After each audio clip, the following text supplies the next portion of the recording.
I hate modern art because it's a marketing scam. I'm going to break down why modern art is a hollow shell of what art used to be. Here we see Richard Print's Instagram series where he takes other people's Instagram posts and then prints them on large canvases. But to be fair, he also adds his own signature comment, a highly sophisticated comment, like for example this one. Cloud emoji, thunder emoji, sunshine emoji. Now Plunder Prince doesn't want to do a lot of work. Plunder Prince likes the idea of a small task or core. Plunder Prince wants to get paid for commentary instead of making art. Plunder Prince loves blatantly plagiarizing other people's Instagram posts and selling them for tens of thousands of dollars. Sometimes even as high as $100,000. And people were outraged. People sued Plunder Prince for it, and they obviously won because Plunder Prince, this is not art. I mean, this is absolutely plagiarizing people's posts. Observation number 2. This is Tracy Emin's My Bed. A bed that she installed in a gallery. Now this is a very interesting artwork because this is her bed that she sleeps in. She didn't change anything about it. She just took it from her home together with all of the other stuff and then she puts it in a gallery. The bed is made by the bed company. The bed sheets are made by the bed sheet company. The cigarette things are made by the cigarette company. Nothing is made by Tracy Emin. But art historians are praising this work. Art historians are explaining us how this is a breakthrough in contemporary art, how it is genius. Art historians will explain us why the narrative around her depression in this piece is so glorious. Art historians will even go as far as to say that this is a beautiful example of voyeurism and self-exploitation, and because of that, it is a genius work of art. Now here is my naive, silly artist perspective on the matter.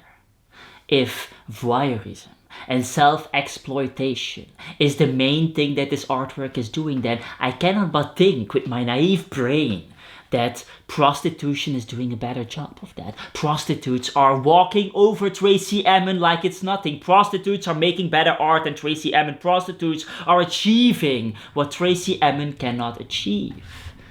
Now, art historians will of course say that I'm just jealous, that Tracy Emin is way more successful than me, and that is why I am criticizing her work. Observation number 3. In 1985, Yves Klein creates The Void. It's an empty gallery where the walls are painted white and there's nothing to be seen because the artwork itself is literally nothing. It's the air in the gallery. There's nothing. And after Yves Klein, there are other artists. In 2011, there's the Invisible Sculpture by Salvatore Garau, an Italian artist where he literally makes a sculpture that is not visible. It's thin air. It doesn't exist. There's no description. It's just a fantasy of the person that is watching that's supposed to make the sculpture. And he sells it for $18,000. He sells a certificate of authenticity for thin air. For nothing. Now, in the beginning, I can understand that Yves Klein makes something that is somewhat interesting from his conceptual point of view. He is destroying some kind of counterculture against all other shows ever created. But after Yves Klein, these artists are just copy-pasting Yves Klein. They are copy-pasting nothing. They are literally copy-pasting thin air. And so why do I hate modern art? Now, art historians will say that the way I'm using modern art is wrong. I should be saying contemporary art, but I'm obviously using modern art because this is what people understand of modern art. Art in modern times. And so why do I hate modern art? Well, art's supposed to be a game where we push the boundaries forward, where we are challenging the status quo. But art became a game that is rigged. It became a game where the auction houses are the referees and the galleries are the playing field and the artists are on performance-enhancing drugs. Their muscles are fake. Their artworks are fake. Their whole existence is fake. Now this would not be a problem if nobody knew about it, but we are entering a world where everybody starts to understand that the game is rigged. Selling a banana taped to a wall for $120,000 doesn't make any sense and everybody knows about it. The art world is obsessed with nothingness, with empty spaces, with empty walls, with invisible sculptures. But what they don't want to realize is that this nothingness is a coping mechanism. It is a way to avoid taking a stand.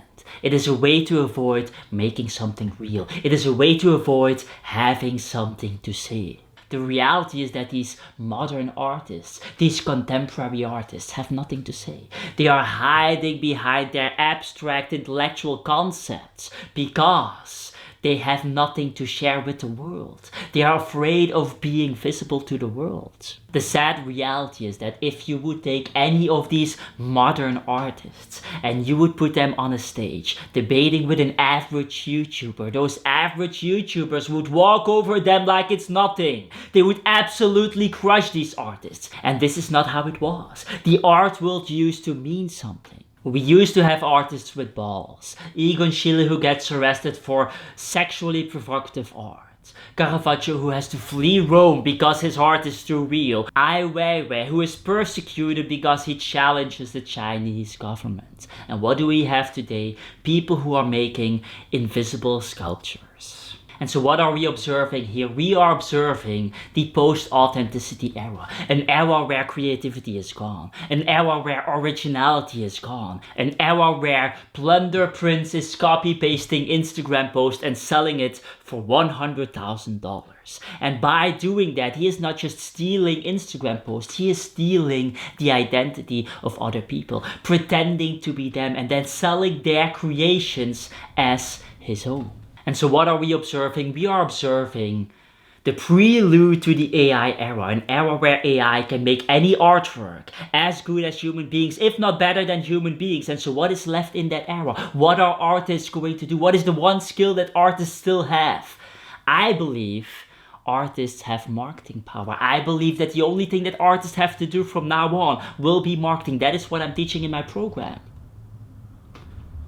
I believe that we enter a world where we have AI slaves that do all of the manual labor for us, and we start to market that manual labor. This will be extremely lucrative for the few artists that will actually make it work.